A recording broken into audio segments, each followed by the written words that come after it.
Hey everybody, this is Rick from Toy Nippon, and in this video we're going to do a quick review of the S.I.C. Kamen Rider 2 or Mass Rider 2 from Bandai. So let's open them up and see what we've got. Before we get started, I'd like to give a rundown of the accessories that are included with S.I.C. Kamen Rider 2.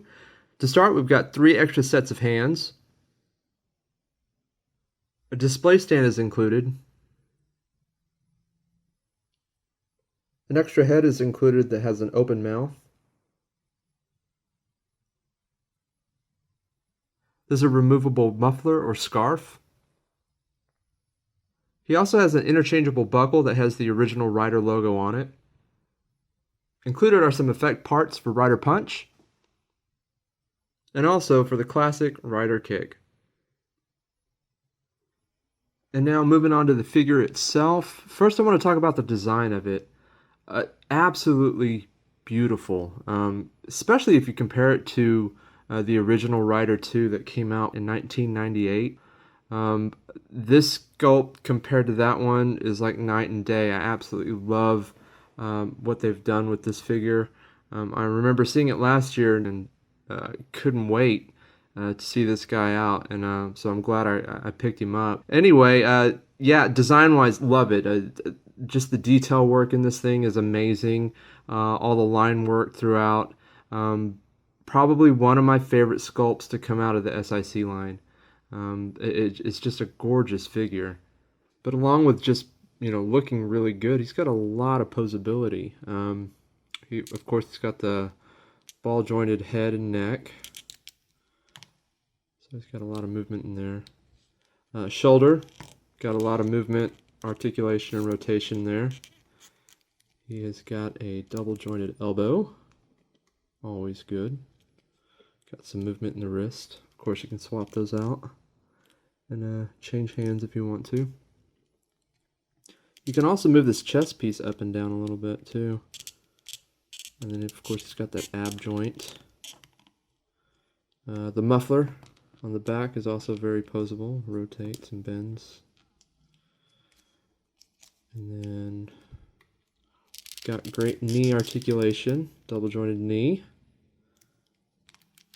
Not a whole lot of movement in the ankle, a little bit left and right, quite a bit more forward and back, and then there's a little bit of a tilt in the toe. And of course, being S.I.C, super imaginative Chogokin, there's actually some metal in the shin guards, and there's also metal in the buckle itself too, so that's metal.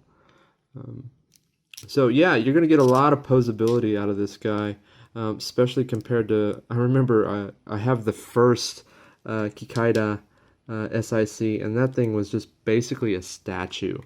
I think you could move maybe a shoulder joint, and that was about it. But yeah, they've come a long way from where they started to where they are now with the S.I.C figure. So they've become quite posable, and again with the double jointed elbows and knees, we're going to get a lot of posability out of this guy. Something you're not going to get are the splits out of this guy, or a very high side kick. That's about as high as he's going to get. You can get a pretty good front kick going, but as far as side kicks, he's getting kind of limited because of that there in the hip area. But maybe with a stand, using some sort of a Tamashi stand or something, you can get him to do a pretty good side kick pose. S.I.C. Kamen Rider 2 is a really nice figure. If you've not ventured into the S.I.C. line, he's probably a pretty good introduction into it. He's probably one of the better figures to come out of the S.I.C. line, in my opinion. And if you want to pick up S.I.C. Kamen Rider 2, you can always check out our sponsor.